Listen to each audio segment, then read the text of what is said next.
کسی علاقے سے کسی ٹکڑے سے اس کا نام نہیں جڑا ہوا ہے، لیکن اپنی جگہ پر یہ بھی ایک حقیقت ہے، برصغیر کے تمام علاقوں میں اس کی کوئی نہ کوئی علاقائی صورت موجود ہے۔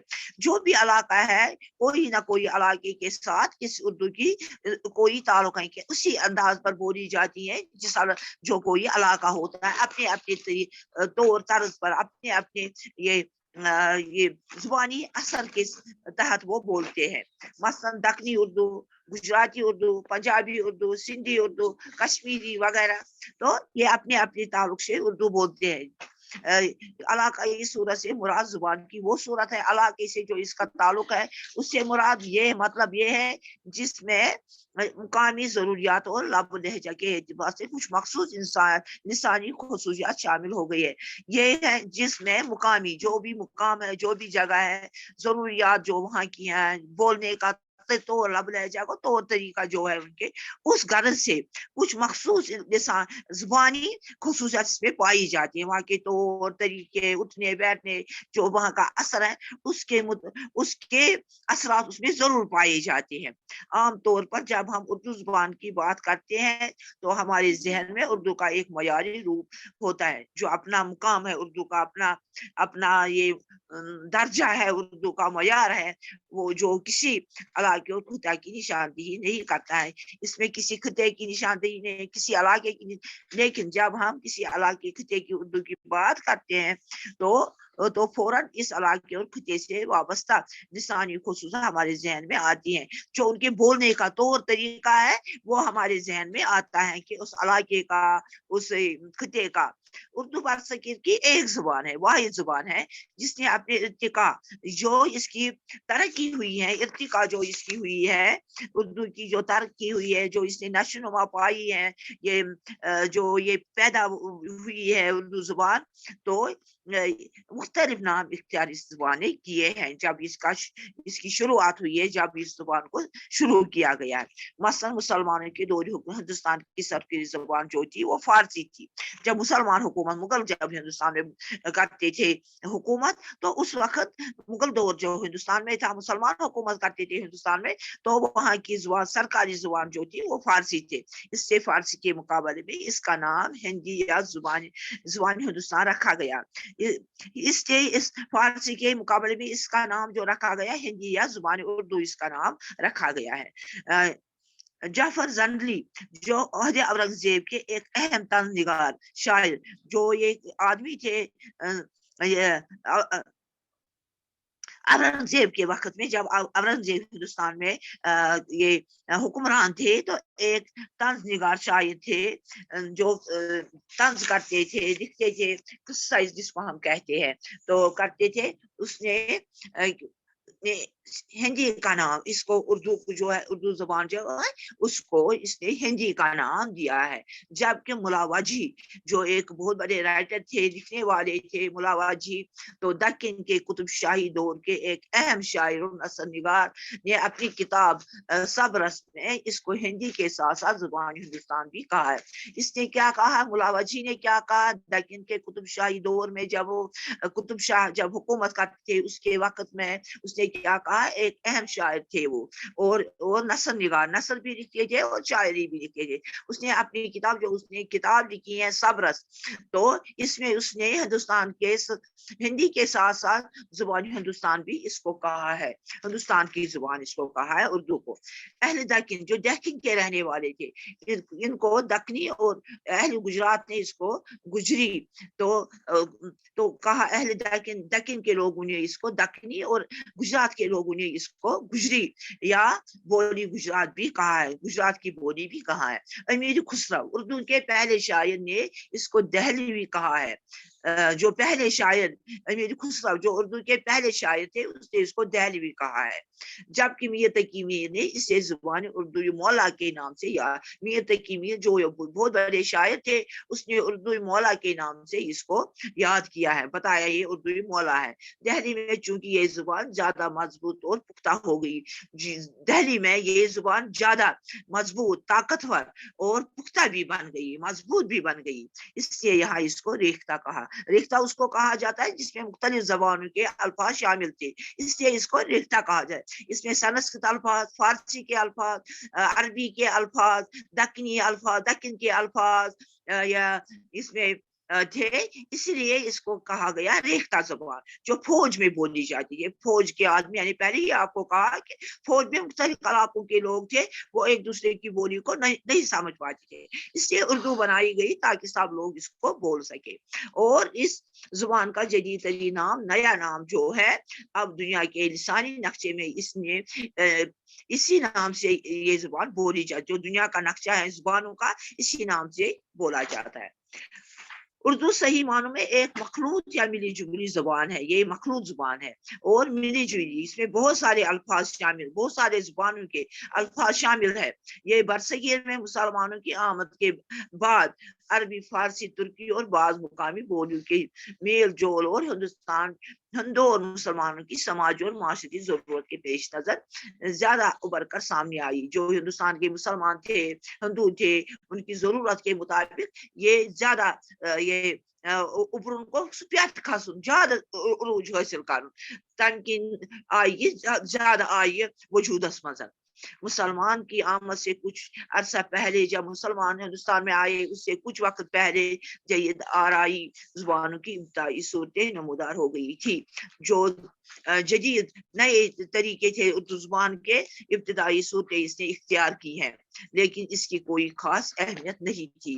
تو اس کی جو بھی اس میں جدید آرایا ہوئی ہے، تو ابتدائی صورتیں جو اس کی بنی تھی اس زبان کی، ان کی کوئی اہمیت بھی نہیں تھی. مسلمان کے گہرے تہذیبی اثرات نے ان زبانوں کی ترقی کے امکانات کو زیادہ روشن کیا. جو مسلمان تھے، مسلمان نے جو گہرے تہذیب، جو ان کا تہذیب تھا، اٹھنا بیٹھنا، طور طریقہ مسلمانوں کا، تو ان اثرات نے ان زبانوں کو ترقی کے بہت سے بہت ترقی دی اور روشن بنایا. یعنی کہ اس کو بہت اہمیت مل گئی اس زبان کو مسلمانوں کی وجہ سے.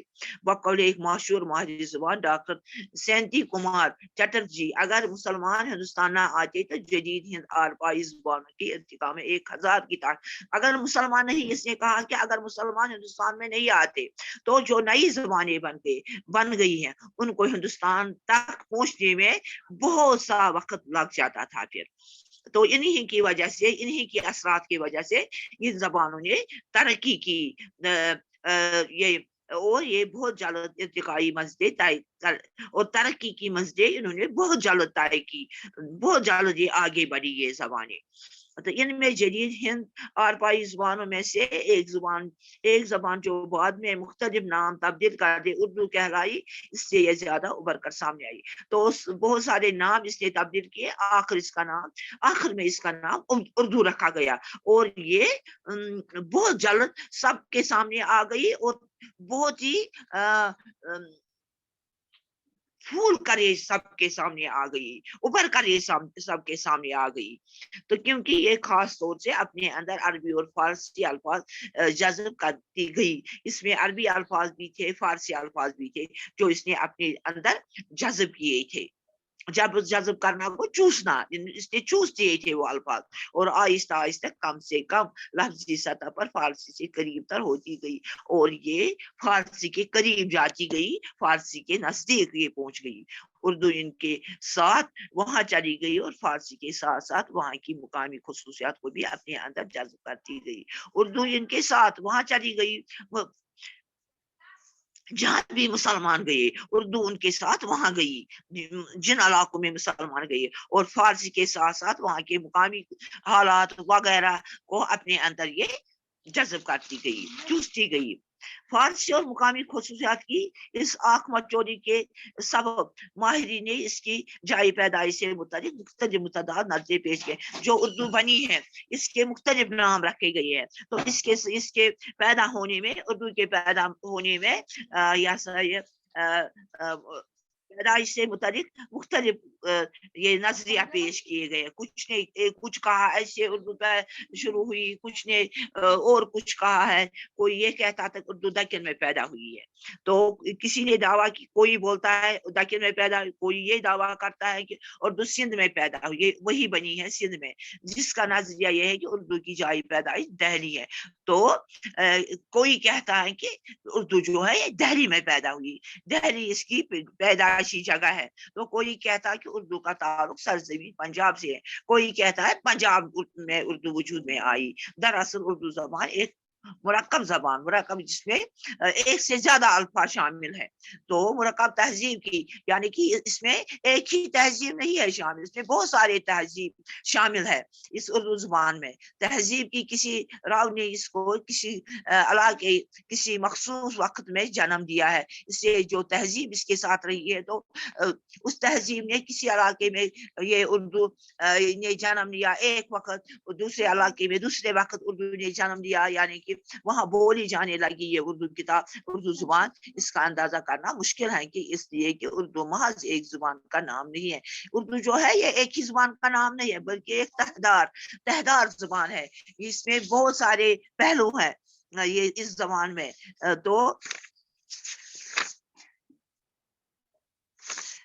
تو تہدار ہم اس کو بولتے ہیں جس کے ہم بہت ساری شکلیں جس کی ہیں, تو یہ وہی زبان ہے. تو بلکہ یہ مشترکہ الفاظ اس میں شامل ہے, اور اس میں تہذیب کے لحاظ سے بھی اس زبان میں بہت سارے تہذیبوں کا اثر ہے. اسی تہذیبی رنگا رنگی کی صحیح راہ کو سمجھنے کے یہی تہذیب ہمیں سمجھنا ہے صحیح طریقے سے. اردو کی جائے پیدائش کے سلسلے مندرجہ بالا نظریوں میں آج کل جو نظریہ زیادہ عام اور قابل قبول ہے وہ یہ ہے کہ جو کہتے ہیں کہ اردو کیسے وجود میں آئی, کیسے بنی, اس کے متعلق جو نظریہ ہے وہ یہ ہے جس کو سب نے مان لیا ہے کہ اردو دہلی اور اس کی گردنواں میں پیدا ہوئی. اردو دہلی میں پیدا ہوئی, جو اس کے ارد گرد علاقے ہیں وہیں پر اردو نے جنم لیا ہے, اردو وہیں پر پیدا ہوئی. یہ نظریہ پروفیسر مسعود حسین خان نے اپنی کتاب مقدمہ تاریخ زبان اردو میں پیش کیا. یہ کہا ہے پروفیسر نذیر احمد نے اپنی کتاب میں, اس نے کہا ہے یہ بات. تو مقدمہ تاریخ جو اس کی کتاب ہے, انہوں نے تاریخی لسانیات کے اصولوں کے پیش نظر اپنے نظریے کی تشکیل کی ہے. جو اس کا اپنا نظریہ ہے اسی کو اس نے پیش کیا ہے اپنے نظریہ کو. اس کے خیال میں مسلمان جب پنجاب سے دہلی میں داخل ہوئے تو اس وقت دہلی اور اس گردنواں میں 3 بولیاں بولی جاتی تھی. یہ فرماتے ہیں کہ پروفیسر مسعود حسین فرماتے ہیں کہ جب یہ اردو پنجاب سے دہلی میں آئی, مسلمان جب پنجاب سے دہلی میں داخل ہوئے تو اس وقت دہلی اور اس کے علاقے جو ارد گرد اس کے علاقے تھے وہاں 3 بولیاں بولی جاتی تھی. وہاں پر اس وقت مغرب میں ہریانوی رائجی اور شمالی مشرق میں کھڑی بولی اور جنوب میں برج بھاشا بولی جاتی. یہ زبانیں بولی جاتی تھی, برج بھاشا, کھڑی بولی, ہریانوی بولی, یہ بولیاں بولی جاتی. اردو کی تشکیل اور اس کے ارتقاء میں اردو جب تشکیل دی گئی, اردو زبان بنائی گئی اور جب اس کو ترقی ملی, ان 3 بولیوں نے حصہ لیا. اس میں ہریانوی نے بھی اس میں حصہ لیا, کھڑی بولی نے بھی, برج بھاشا نے اس میں حصہ, لیکن ان کے خیال میں اردو کی آغاز ارتقاء میں برج بھاشا کے مقابلے ہریانوی اور کھڑی بولیوں کا زیادہ, یہ بولیاں جو ہے ان کا زیادہ حصہ ہے اس میں. یہی وجہ ہے قدیم اور دکنی اردو پر کھڑی بولی کے ساتھ ساتھ ہریانوی کے نمایاں اثرات دیکھے جاتے ہیں. تو کھڑی بولی کے ساتھ ساتھ ہریانوی کے اثرات بھی اس میں ہیں. بعد میں اردو جو ترقی کرتی گئی, ہریانوی کے اثرات زائل ہو کم, ہریانوی کے اثرات اس میں کم ہونے لگے, زائل ہونا کم ہونے لگے ہے.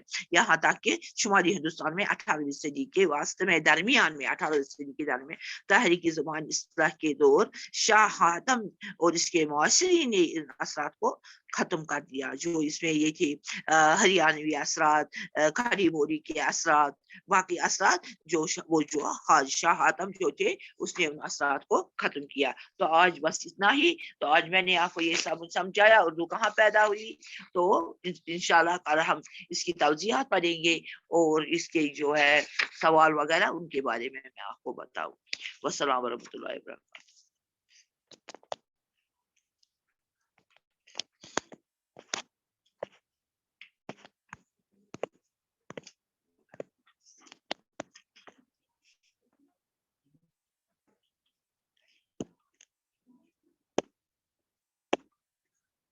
شور